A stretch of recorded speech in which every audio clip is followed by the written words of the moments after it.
ঘনিয়ে আসছে ততই বিভিন্ন বিপণী বিতান, মার্কেট এবং শপিং মলে বাড়ছে ক্রেতাদের ভিড়। দর্শক, এ বিষয়ে আরো বিস্তারিত জানাতে ময়মনসিংহ থেকে সরাসরি যুক্ত হচ্ছেন সহকর্মী আওলাদ রুবেল। আর রুবেল, পোশাকের দাম নিয়ে ক্রেতা বিক্রেতারা কি বলছেন, আর মার্কেটের নিরাপত্তা ব্যবস্থা কেমন দেখছেন?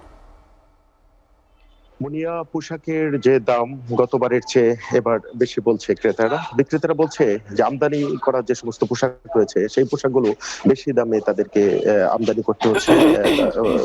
বেশি দামে কেনার ফলে তাদেরকে বেশি দামে বিক্রি করতে হচ্ছে।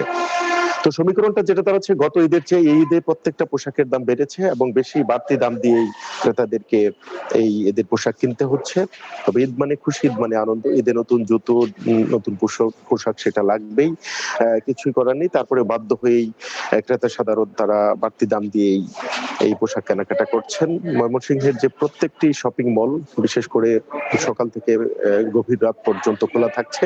এখন সকাল সকাল হলেও আমি ময়মনসিংহের একটি শপিং মলে আছি এবং শপিং মলে ক্রেতা সাধারণ আসতে শুরু করেছে এবং প্রত্যেকটি দোকান তারা গুছিয়ে সাজিয়ে তারা প্রস্তুত করছে রাত 2টা-3টা পর্যন্ত, একদম সেহরি সময় পর্যন্ত এই শপিং মলগুলো খোলা ছিল। আর নিরাপত্তার বিষয় যেটা আপনাকে বলতে চাই, এবং পুলিশ প্রশাসন নিরাপত্তার সার্বিক প্রস্তুতি নিয়েছে ময়মনসিংহের প্রত্যেকটি শপিং মল মার্কেটে, যেন কোনো রকম চুরি, ছিনতাই, ডাকাতি, রাহাজানি যেন না হয় সেজন্য পুলিশ কাজ করছে।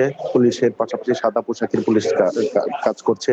এখানে সেনাবাহিনী, র্যাব, পুলিশ, আমি দেখতে পাচ্ছি বিভিন্ন আইন শৃঙ্খলা বাহিনীর রক্ষাকারী সদস্যরা সকাল থেকে গভীর রাত পর্যন্ত তারা প্রত্যেকটি মার্কেটের সামনে এবং সড়ক দ্বীপে তারা তাদের দায়িত্ব পালন করছেন।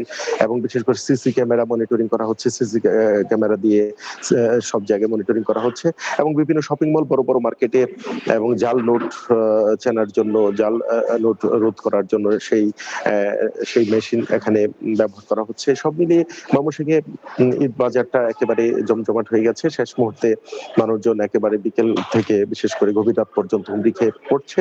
এখানে যে সবচেয়ে বেশি যে পণ্যের চাহিদাটা রয়েছে ময়মনসিংহে, আমি যেটা ঘুরে দেখতে পেয়েছি, শাড়ির বাজার মন্দা থাকলেও নারীদের সবচেয়ে পছন্দের বিষয় হলো বিদেশি পোশাক এবং পশ্চিমা ধাঁচের পোশাক তারা বেশি পছন্দ করছে। এখানে three piece, tops, abaya, sharara, gharara এবং এখানে যে ফার্সি এই ধরনের পোশাক এই ঈদে সবচেয়ে বেশি চলছে। আর পুরুষের জন্য বিভিন্ন পাঞ্জাবি কিনছে এক মার্কেট থেকে আরেক মার্কেটে ছুটে, তারা তাদের পছন্দের জুতো, পোশাক এবং পাঞ্জাবি কেনাকাটা করছে। তো ময়মনসিংহে সব মিলিয়ে এখন পর্যন্ত ঈদ বাজার জমে উঠেছে। বিশেষ করে বেলা বাড়ার সাথে সাথে 12টা থেকে একেবারে রাত 1টা-2টা পর্যন্ত প্রত্যেকটি শপিং মল খোলা থাকছে। তো এভাবে যেটা দেখা যাচ্ছে যে ময়মনসিংহের যে প্রত্যেকটি শপিং মলে যে আলাদা করে নিরাপত্তা ব্যবস্থা নিজেরাও তাদের পক্ষ থেকে রেখেছে, বিভিন্ন তাদের নিরাপত্তা কর্মী রয়েছে এবং পাশাপাশি তাদের সেলসম্যান সবাই সতর্ক অবস্থানে রয়েছে। এখন পর্যন্ত ঈদের বাজার জমজমাট ভাবে, সুন্দরভাবেই সম্পন্ন হচ্ছে ময়মনসিংহে, এটাই দেখতে পাচ্ছি আমি। তো মুনিয়া, এই ছিল আমার কাছে ময়মনসিংহ থেকে ঈদ বাজারের সর্বশেষ পরিস্থিতি। রুবেল, আপনাকে ধন্যবাদ।